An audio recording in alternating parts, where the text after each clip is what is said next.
So, ito nga pala yung nabili natin sa TTGR. Yung suspension na pinalit natin is napakaganda ng play. Ayan o, bagay na bagay siya sa motor natin kasi black siya. So, sulit na sulit sa halagang 850. And then, napakaganda naman sa motor natin.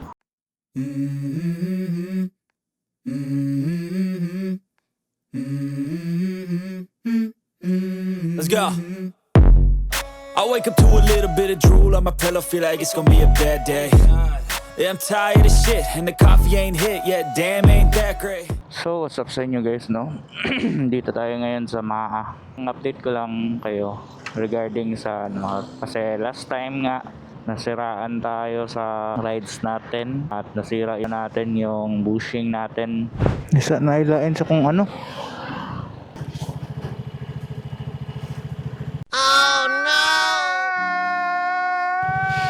Nalagi. Buti na lang ay napaayos na din natin pag uwi natin galing sa rides. So yun yung nangyari guys, no? Last time nasira yung bushing natin. So update ngayon sa Macay Maxi is okay naman siya. Wala na siyang problema. Pero meron palang issue ako ngayon kay Maxi. Pero hindi naman siya major, pero nakaka-bother lang yung yung issue niya. Kasi yung issue niya ngayon is humahagok. Grabe na yung hagok niya, lalo na pag nababasa ng ulan. Lalo na pag galing washing siya guys ay nagmamalfunction yung niya. Humahagok nga, yun nga. Nakaka-bother kasi guys, kasi minsan pag kakabukas mo pa lang sa kanya, yun na, nawawala yung power niya kahit anong piga mo. So comment down below sa mga Karusi RFI natin dyan kung ano solusyon natin sa ganito. Ang alam ko ay yung mga nasabi nila sa akin or mga nag-comment sa video ko dun sa Facebook is TPS daw, and parang TPS problem din, pero wala namang engine check engine kasi na lumalabas. So duda pa ako sa TPS, pero kung TPS man ay try natin palitan. And then meron din ako nakita sa Facebook guys, no, na nasolusyonan niya din yung hagok problem ng Rusi RFI. Meron lang daw sa may gawing throttle body, meron lang daw siyang ginalaw doon na parang o-ring doon sa ano bang tawag doon sa na yun, piyesang yun. Hindi ko sure guys kung anong tawag doon, pero meron siyang doon, meron siyang pinalitan na o-ring lang na rubber. And then yun na yung naging solusyon sa hagok problem niya. So hindi ako sure guys kung yun ba talaga. And isa sa pinaka hinala ko is yung TPS sensor talaga. So TPS sensor yung hinala ko din. And then isa pa is spark plug. Kasi last time guys, nung nalinisan ko na yung yung TPS ko, yung total body ko is umokay naman siya, nawala yung pahagok-hagok niya. And siguro linis lang din kulang nito or palit spark plug tsaka spark plug cap. Yun, nagpalit ako dati. Pero yung bili kong spark plug cap is parang peke yun guys. Kasi madali lang siyang madali lang nagkalawang yung loob ng spark plug cap na napalit ko. So ngayon ay hahanapan natin ng paraan. Try natin na i-DIY lang kung kaya natin. Ang linis throttle body kasi guys, hindi ko pa kasi alam masyado yung paglilinis ng throttle body. Baka magkamali ako. So kay Boss Jun natin yun papalinis. Pero yung spark plug cap at saka spark plug, kayang-kaya naman yung palitan agad. So yun, update. Okay naman yung bushing na napalit natin guys. Yung napalit pala nating bushing is sa Honda Click na 125 or 150. So bumili na ako ng engine bushing para sa natin sa Rusi RFI.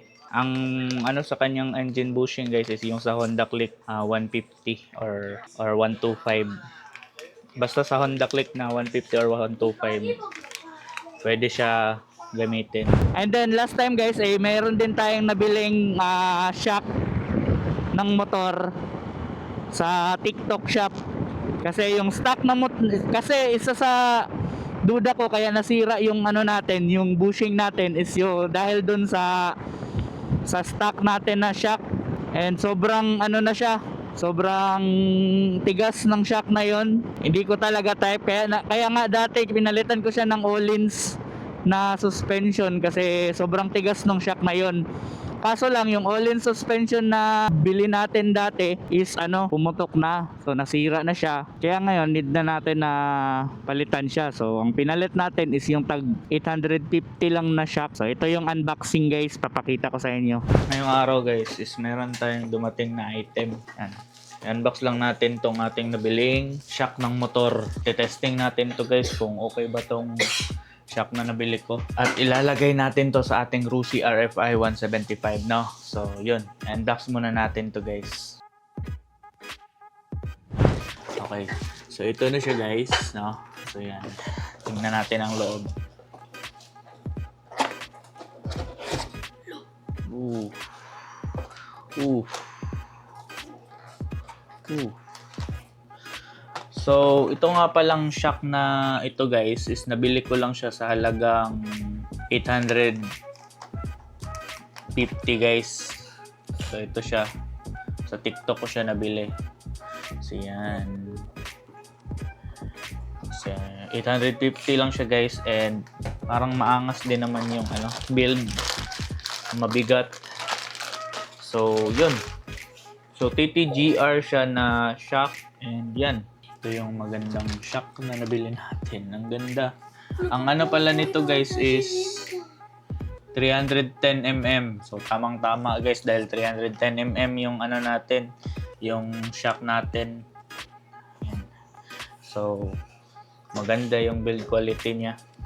And then pala siya guys, hindi ko lang sure kung adjustable siya. So meron siya ditong parang adjuster. So, hindi ko pa alam. Wala akong alam pagdating sa mga suspension pero parang may adjustable siya dito. Or basta hindi ako sure guys At ito, meron siyang mga bushing. Yan lang yung nasa box guys. So, yun lang yung update natin guys, no? Ito yung nabili nating shock, TTGR na shock para sa ating Rusi RFI. So, ilalagay natin to sa ating Rusi RFI at makikita nyo na lang na malalagay na natin to sa ating motor. Okay? So, nandito na lang guys. Peace! So, yan nga yung shock na pinalit natin guys, no? At ikinabit na din natin siya sa ating motor.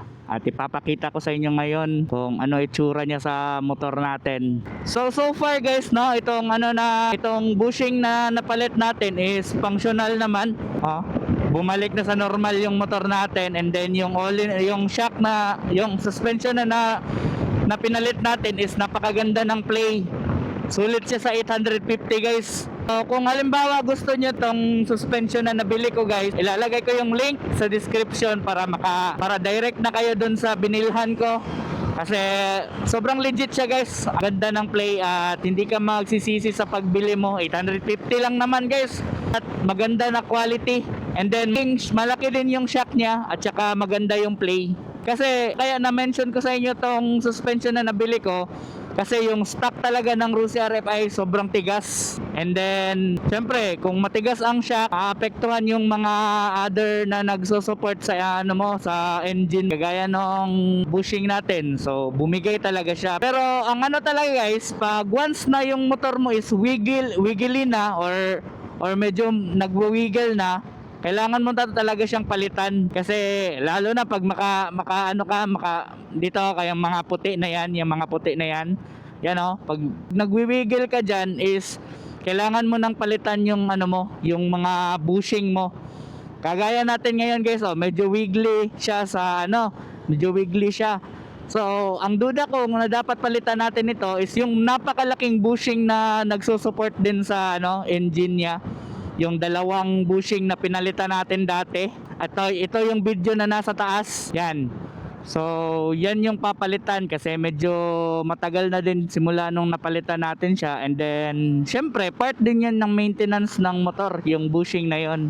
So, kung halimbawa, wiggly na, tapos ayaw mo ng mga wiggly na motor, lalo na pag nandito sa mga puti-puti na yan, sa mga line ng kalsada, wiggly masyado siya sa line ng kalsada. So, palitan mo na talaga. Kasi kung ayaw mo nang wiggly siya, palitan mo na yung bushing. And then, hagok ng motor natin guys is tignan na lang natin kung ano bang mga paraan para ma-solve natin itong sakit niya na hagok. 'Yon. So yun guys, in-update ko lang kayo regarding sa bushing na nakabit natin. In-update ko lang kayo para malaman nyo din na okay naman yung bushing sa Honda Click 125. Yung talaga, bushing ng Click 125 ay kasukat talaga ng Rusi RFI. So kung halimbawa nasiraan din kayo ng mga bushing nyo, ay pwede Honda Click 125. Medyo mahal, may kamahalan yung Honda Click guys. Nabili ko siya ng mga 350 yata yung isa.